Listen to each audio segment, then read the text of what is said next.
Welcome to World Code Updates, your daily briefing on everything happening around the world. Breaking news. Tensions in the South China Sea have erupted after Chinese Navy and Coast Guard ships rammed a Philippine vessel near the Second Thomas Shoal.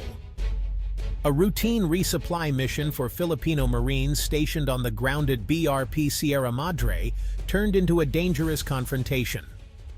Chinese vessels, including a large Coast Guard cutter and a naval frigate, aggressively closed in, blaring horns and demanding the Philippine ship turn back. The Filipino crew held their course, asserting their right to navigate within their exclusive economic zone. Suddenly, the Chinese Coast Guard vessel CCG-5305 cut across the bow of the Philippine ship, leaving no room to escape. Metal scraped against metal as the ships collided, followed by a second impact from a Chinese naval vessel at the stern.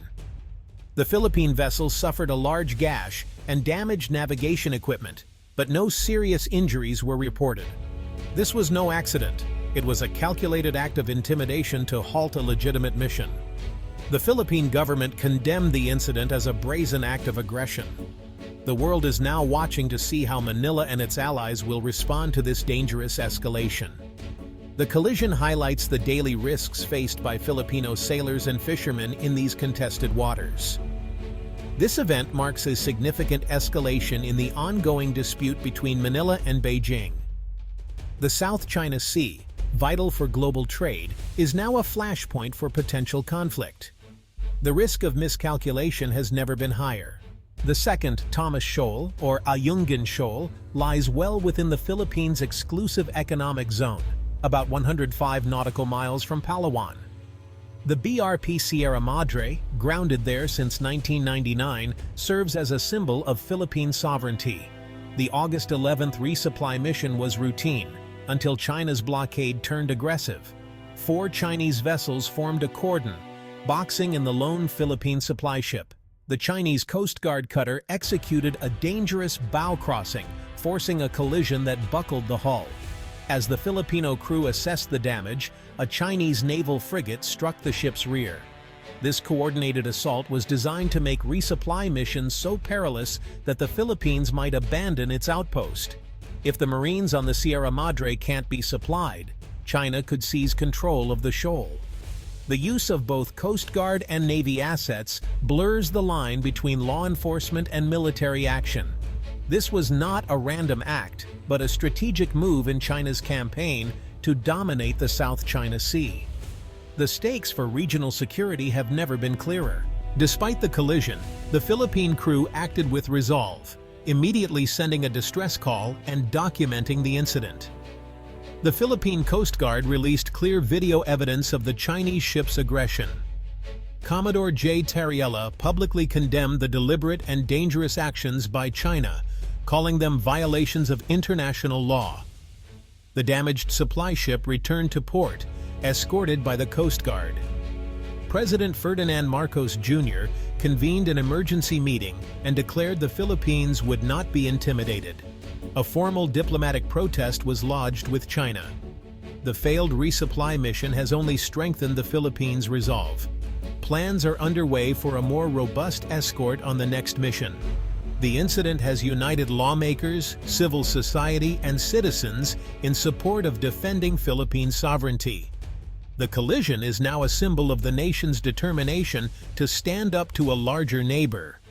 The government's strategy, transparency, international law, and unwavering defiance.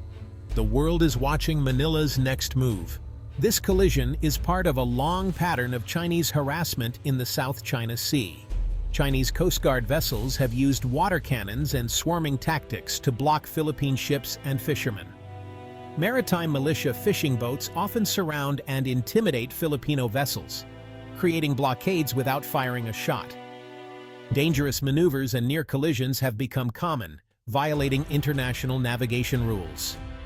The 2012 Scarborough Shoal standoff saw China seize control of a traditional Filipino fishing ground. Since then, Filipino fishermen have been blocked from their own waters. The latest ramming is a dangerous escalation of these tactics. China is now willing to use direct force to assert its claims. The collision is a textbook example of China's gray zone strategy, coercive actions that stop short of open war. By using Coast Guard and maritime militia, China frames these confrontations as law enforcement, not military aggression. The goal: overwhelm and intimidate neighbors like the Philippines without provoking a military response. China's Coast Guard is the world's largest, and its fishing fleet doubles as a state-sponsored militia. These forces swarm, shadow, and harass smaller navies, wearing down resistance over time. The line between civilian and military action is deliberately blurred. The recent use of a naval frigate alongside a Coast Guard cutter signals a willingness to escalate. Manila's counter-strategy is transparency, publicizing every incident to expose China's tactics. By rallying international opinion, the Philippines hopes to build support and push back against relentless pressure. The battle is as much about global perception as it is about control of the sea. At the heart of the conflict is a dispute over international law. The Philippines relies on the United Nations Convention on the Law of the Sea, UNCLOS, which both countries have signed. UNCLOS grants the Philippines rights over its exclusive economic zone, including the Second Thomas Shoal. China claims historic rights over nearly the entire South China Sea, based on its 9-dash line, claims rejected by modern law. In 2016, an international tribunal ruled decisively in favor of the Philippines, declaring China's claims baseless. The ruling affirmed the Philippines' rights and clarified that many features claimed by China are not islands.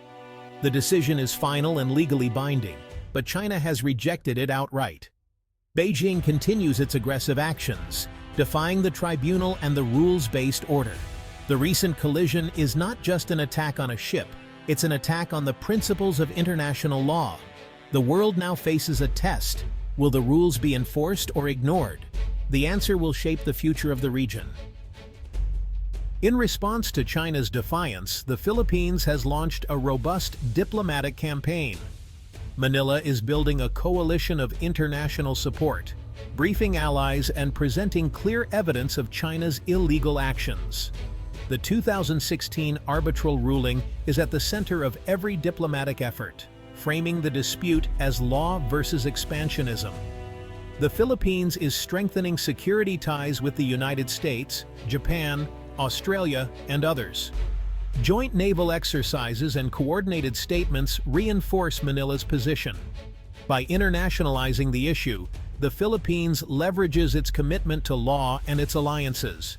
The message: the Philippines will defend every inch of its territory using every diplomatic and legal tool.